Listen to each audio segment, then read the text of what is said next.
So what we're going to do is we're here to expose it, let people tell their story, and let everybody in the public see the horrors of the court system in Suffolk County, New York.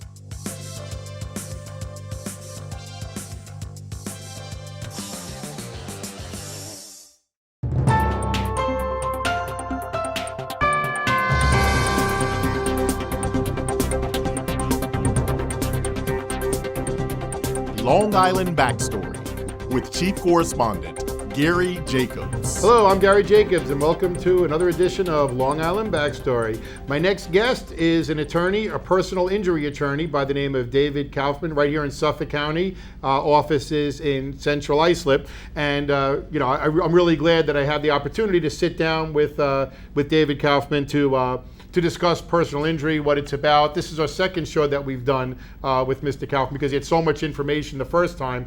And I know that there's so much misinformation out there that I think this show is very important. And as I said last time, a lot of people are going to be Googling the show because they just got into a car accident and they want to know, do I hire a big law firm? Do I hire any law firm? The insurance company just called me up out of nowhere and is offering me $1,000 to take a check and get it right away and not deal with anything. What do I do? So really that's what I want to base this show on is what do you do? What's the right thing? What's the wrong thing to do? Welcome to the program, David. Thank you. Thank you for taking the time to sit with us and give us this information.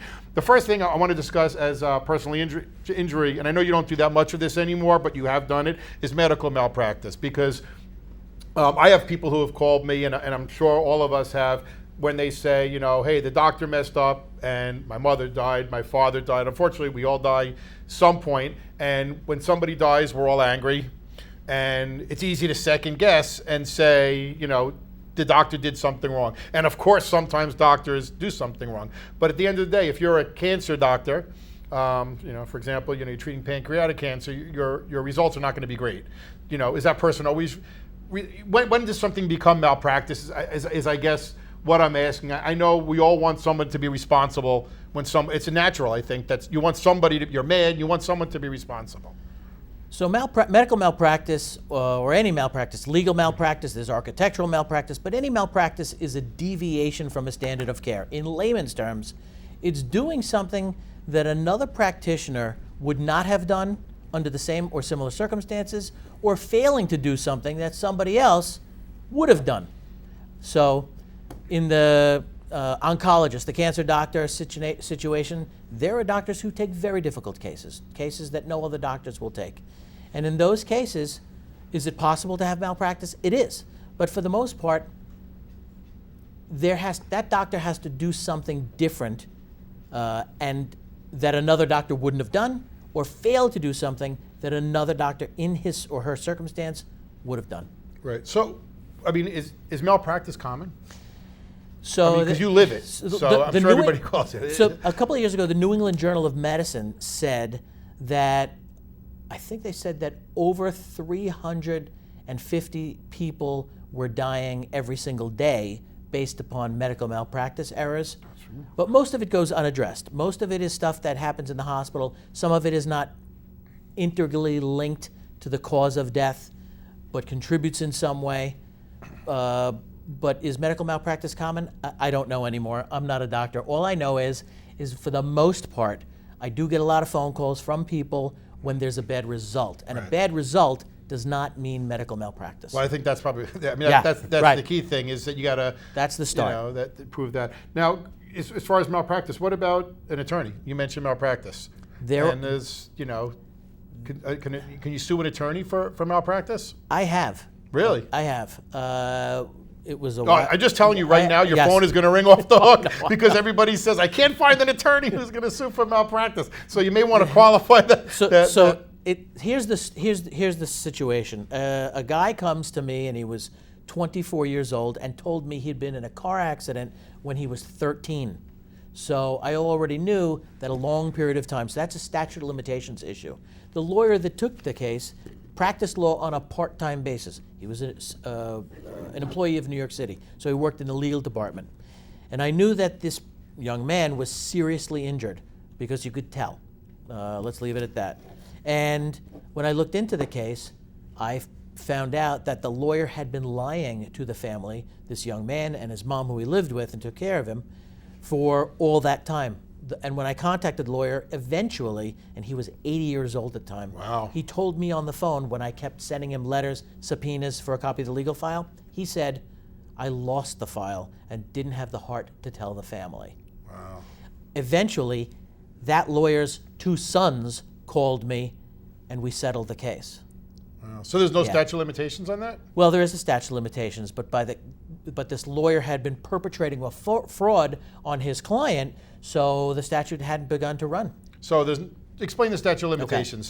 Somebody gets into a car accident, and what's the statute of limitations? And is it always that finite term? Because this case that you mentioned, Right. it didn't. You said it didn't start running. When does the clock start? Okay, so it's sort of a little bit of a law school example. So the kid has a car accident when he's 13.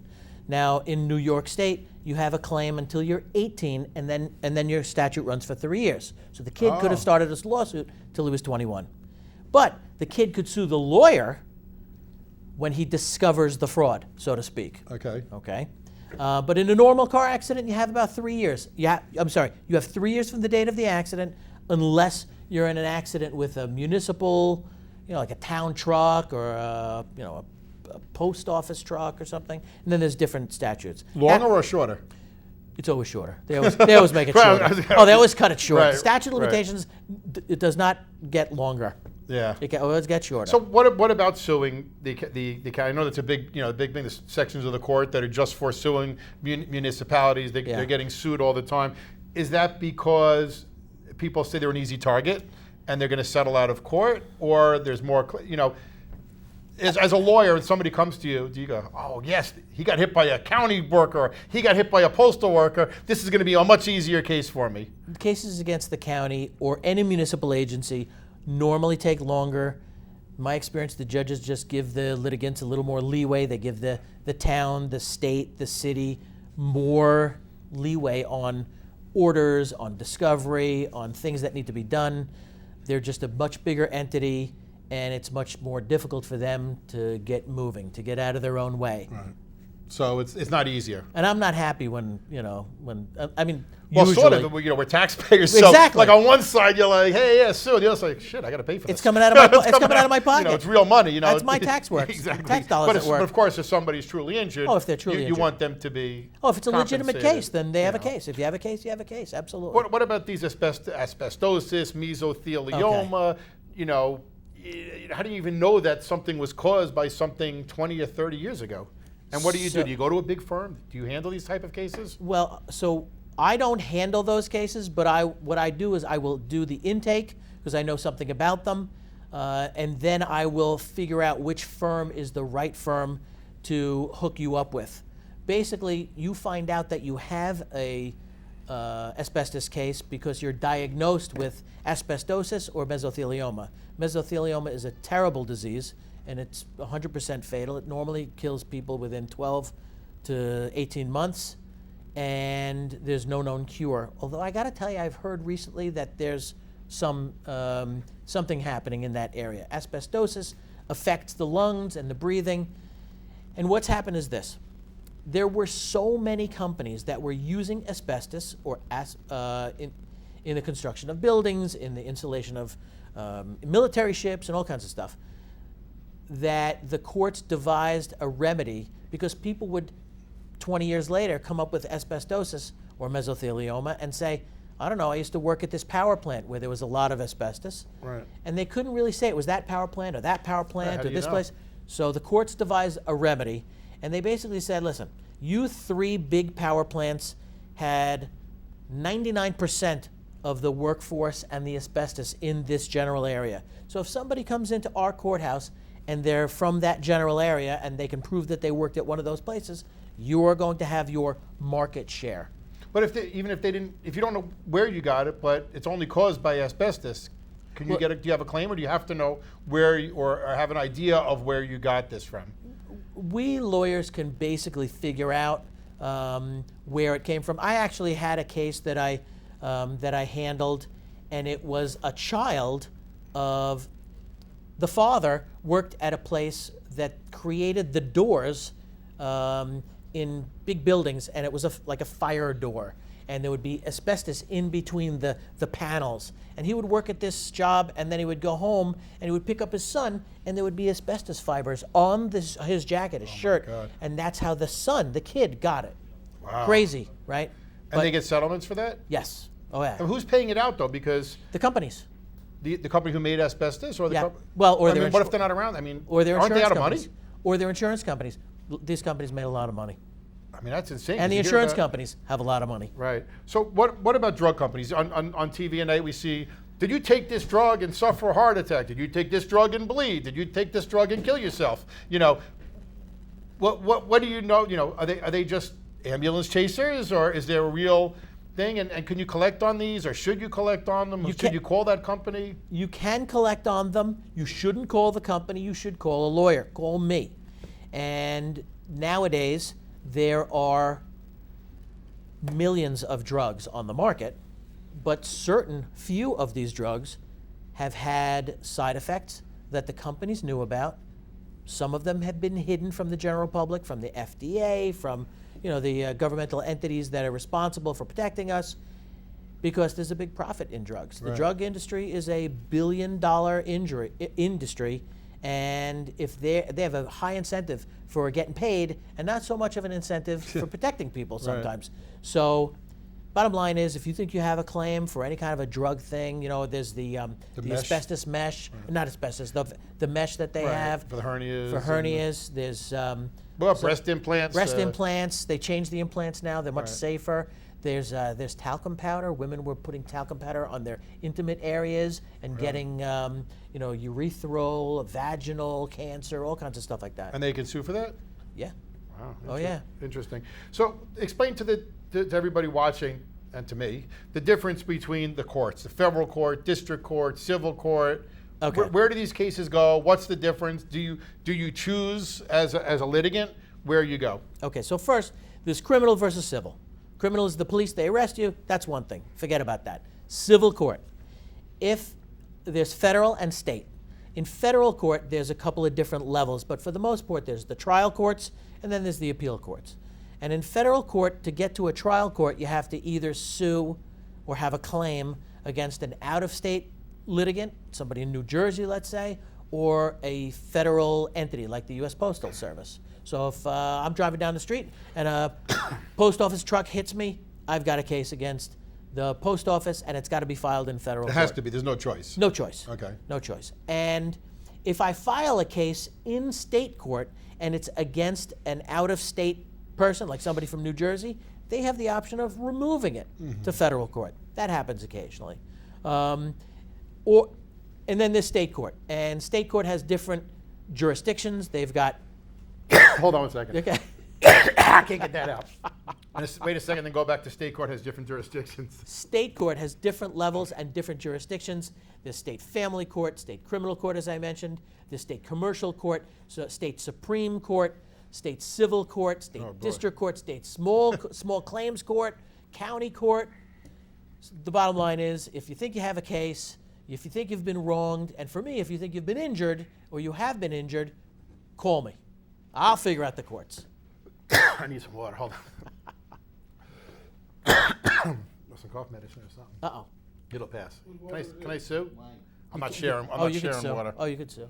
I'll go in a second. Okay, cough button. Cough Delete. button press. Whew. How where all of a sudden they came from? I need to have like throat lozenges or something like that. Okay. Three. Nah, Me, maybe. 3, 2, 1. Okay, here we go. So you really have no choice, basically, where the type of case dictates where the case ends up. For the most part. There are a few cases that you can choose federal versus state, but for the most part, the case dictates where it goes. Now, can you pick a jury as opposed to a bench trial when the judge makes a decision? Or again, is that mandated by law that you always entitled to a jury? Or explain that.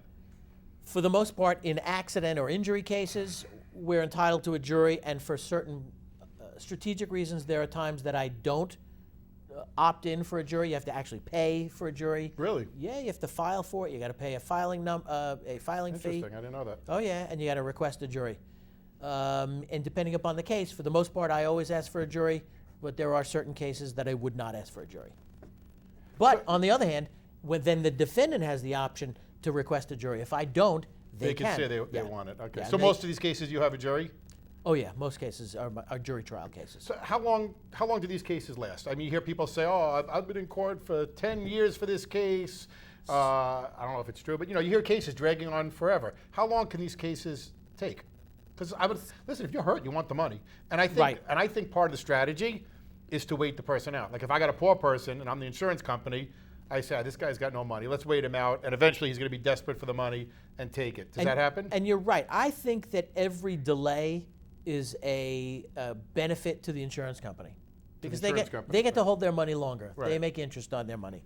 And for me, I like to move my cases as quickly as possible. One of the things that happens is that you have to figure out what the actual injury is. So if, let's say, you're in a car accident and your neck hurts and it's whiplash and you're telling me, I think, my doctor's recommending surgery and I don't want to have surgery, but the doctor, now I might want to wait until you have that surgery if I think you're going to have it. See how it goes.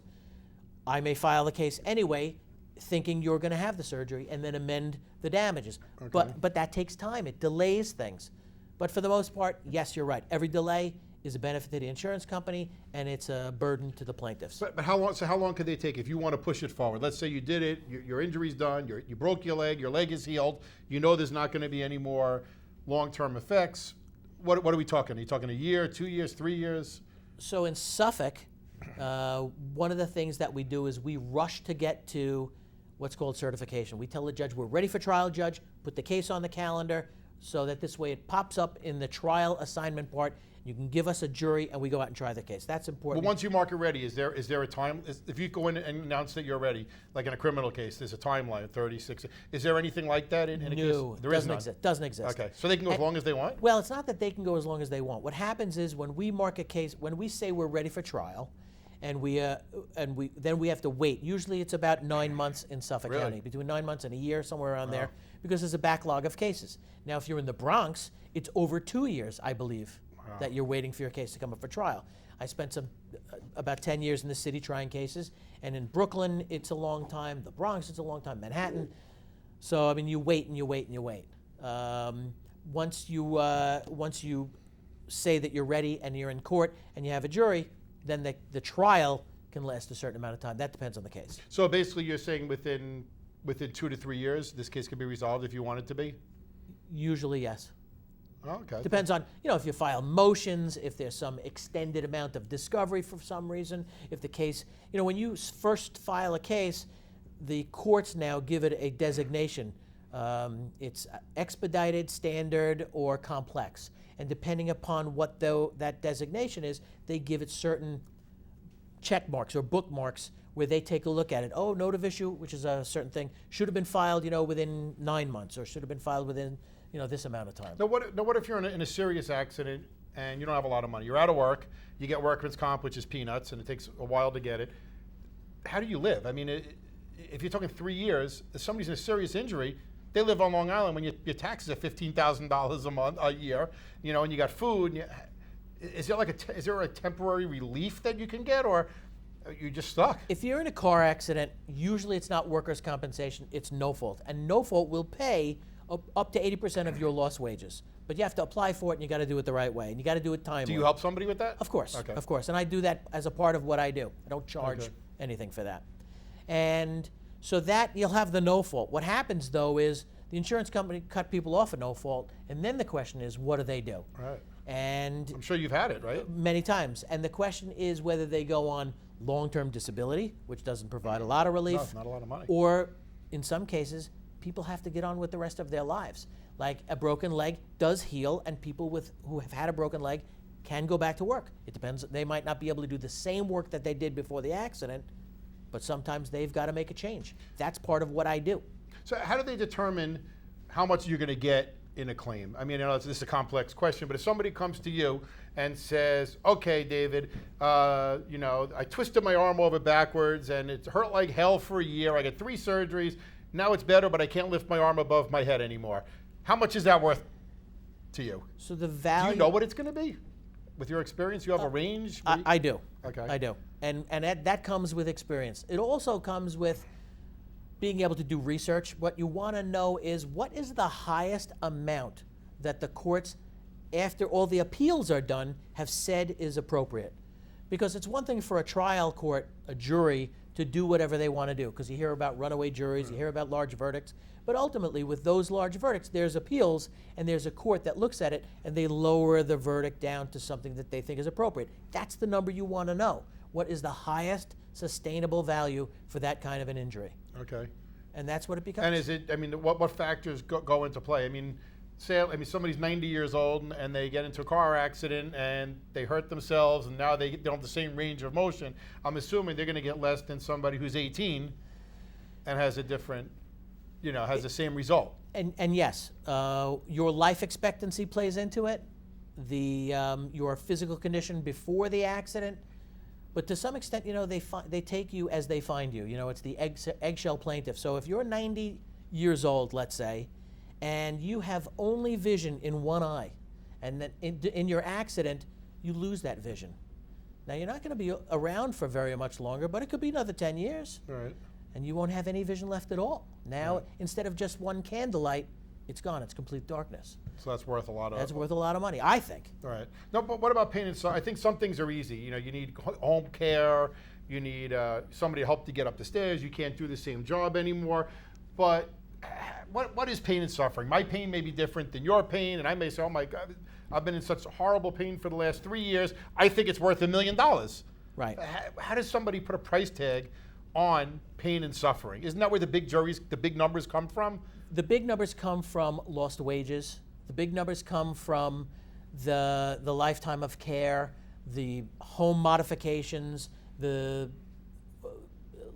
you need injections or physical therapy every week, that adds up. If you're 30 years old and your work life expectancy is another 35 years till you're 65, and your life expectancy is till you're 78, you add up how much all that stuff is over the course of your lifetime and cost it out and multiply it by those years plus interest. That's a lot of money.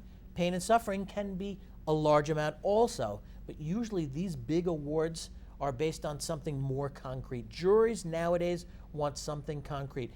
Is pain and suffering worth something? It absolutely is. And that's the tough stuff of what I prove when I'm in court. Right, so the insurance companies, they don't jump to settle on a pain and suffering case? No. Cut your finger off, I'm assuming that's got a value, right? Absolutely. They know what we're going to pay, so they may as well settle because they know what they're going to pay, right? If it's more, some cases are more clear than others. It depends on how long the pain lasts, what kind of pain it is. Is it a consistent pain? So if I break my pinky and in 3 weeks it's healed and doesn't really cause me much pain, so it's not really worth that much. But if I break my wrist and it's never going to heal because it's that smallest bone in the wrist, it's always going to be a problem, and I'm always going to the doctor and I'm always taking pain medicine, that's a whole different thing. Right. I think what I'm getting from our conversation is that if you don't know, go to somebody and ask. It doesn't cost anything, and you got nothing to lose. Go there and find out. If you're in pain, if you're out of work, if your work is limited, if your life has changed, go to an attorney. Find out. Probably, I think go to a solo or smaller practitioner where you get to know the person. And I'm assuming you're probably, being in a smaller practice, you're playing psychologist, therapist, everything, all these things. And this is a trying time for a lot of people, and they want to be able to pick up the phone and call you.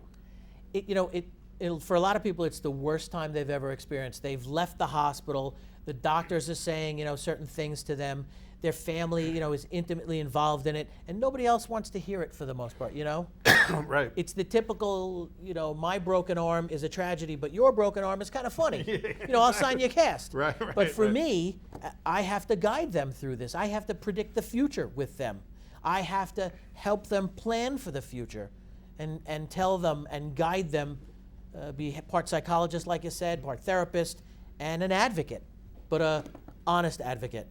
I'm Gary Jacobs, and again, thank you, David. Thank you for coming to the show. Thanks so much for spending your time. And Thank you for having me. Again, I think what came across is that, hey, this is a real human being who, lawyers do get a bad rap, and sometimes they do deserve it.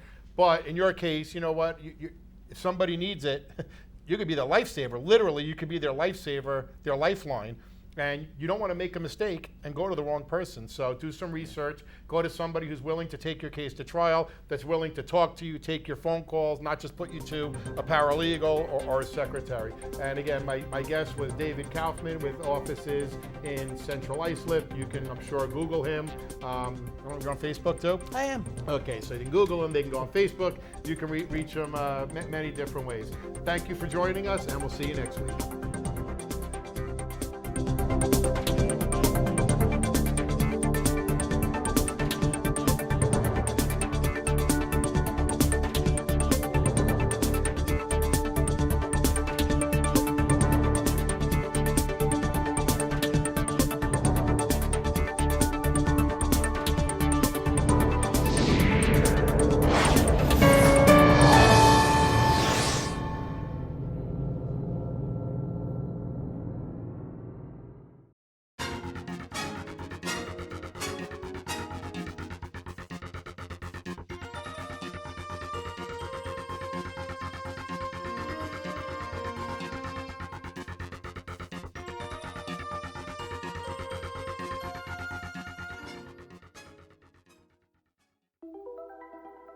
Todd's a great guy. I mean, look at him. What a sweetheart. Attaboy. Wait, Todd, what are you doing? How totally selfish and un-Todd-like of you. Come on, Todd. Come on, man.